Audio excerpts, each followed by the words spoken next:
Kontrola na imong kaugalingon magsimba ka ng dili Sabado. Kay dili man ginayas Ginoo, iya man na sa tao. Nya nagalagad ka karong Dios niya. Ang tao imong tumanon. Dili man na mao. Dios imong tumanon kay Dios imong giadagaran. Amen.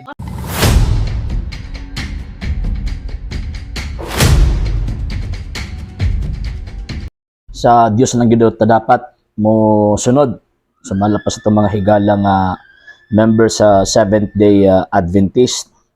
Pero matingala ta ba kung tinuod gyud ang ilang gisulti nga sundon gyud ang Dios, nganong sila mismo wala man nagpasakop sa relihiyong Judaismo? Nganong sila mismo wala man misunod sa kanibitang full nga implementation sa pagsunod sa gitawag og sugo? Kaya balang kasulatan manggod kan mga nagpahulay sa adlaw ikapito na tuang tan-awon, again ang nangulo pari, ang silaha pastoy, ang nangulo nakasutana, ang silaha naka-Amerikana. Pagkahuman na ay altar ang naa sa Biblia, ang sila walay altar, pudyom ang naa. So makita nato nga diha pa lang daan dako na gyud kaayo og kalainan nya pagkahuman ipugos pa gyud nato nga mahimo mong gitawag og tinuod, mosugot mo sa dili na kanang inyong pundok nga inyong sekta, pundok o sekta nga inyong gipasakupan dili nagikan sa Dios. Kung tinuod gyud nga nisunod mo sa Dios, dapat biyaan ninyo ng punduka. Kay ang Seventh Day Adventist gitukod ng mga Amerikano og walay koneksyon sa Dios.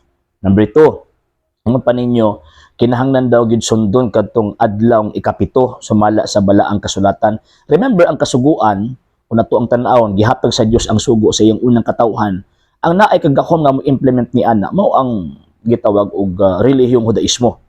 Gani kung nato ang tan-awon ng balaang kasulatan, daghan kayo sila gipanghatag nga mga ordinansa nga pamaagi nga mo na siya ang murag silbi implementing rules and regulations sa sugo nga ilang nadawat gikan sa Dios. Nga naman, kasi sila man ang authority, kumbaga. So, buti pasabot, ang sugo nga gihatag sa Diyos dito nila, interpreted according to their customs and tradition. So, mo na nga, kanang adlaw ikapito, at ang basawan ng balaang kasulatan, sa mga Hudyo, wala tay gitawag og supak. Og uyon taana, dito sa mga Hudyo. Pero kay, naan naman ang simbahang Kristiyano, naan naman ang simbahang gitukod sa tong Ginoong Kristo. So, ang balaod, kinahanglan, it must be interpreted according to the mind, culture, tradition of the Christian Church. So, kanang giingon nga Sabbath, nga ang meaning niya kay tawag ining day of rest or day of worship according sa ubang mga biblical dictionary, gi-interpret na sa Christian Church nga first day of the week or gitawag og the Lord's Day or Dies Dominica. Yan. Matuang tan-awon ang mga writings sa mga fathers sa simbahan na gitukod ni Ginoong Kristo. Muna, sa 1st century AD, after sa mga apostoles, ang mga apostoles gani mismo, sa ilahang panahon, musulod na sila sa naguga sa adlaw ikapito para tudluan o i-convert kadtong mga Hudyo. Pero naagad sila kaugalingon nilang day of worship. O according sa tradition, according sa mga writings sa mga una mga Kristiyano, for the first 300 years, kana nga adlaw nga ilang panagtigom unang adlaw. Ngayon, posible man lang, moingon ka nga, wa sila giyahis Ginoong Diyos. Ingon ganit si Kristo nga, ako magauban kaninyo kanunay hangtod sa katapusan sa kalibutan.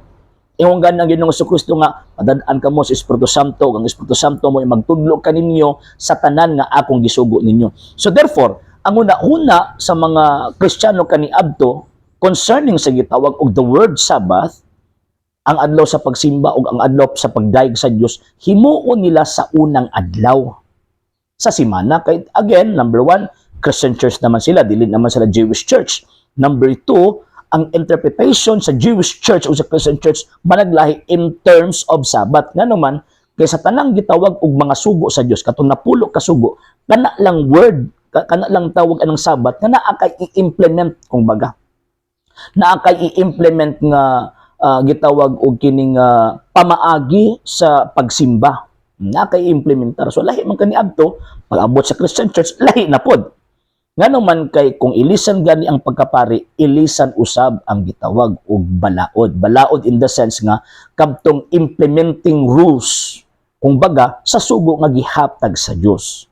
So mao na kung nato ang tanawon, kung tinuod ka nga nagsunod sa sugo sa Dios, sunod ka sa Christian Church. And that Christian Church dili na Seventh Day Adventist.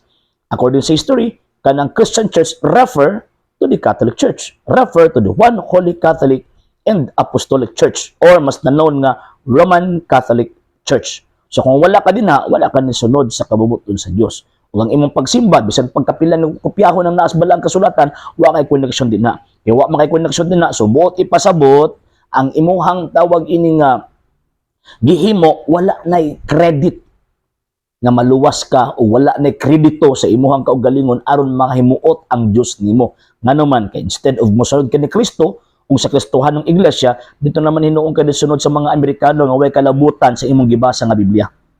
Sa hindi pa po nakapag-follow sa mga pages po natin, i-follow niyo po yung mga pages po natin, RJ Horolanciano II TV, Apolia Punto Argumento page, Kuya Apologies TV page, and RJ's Vlog 2022.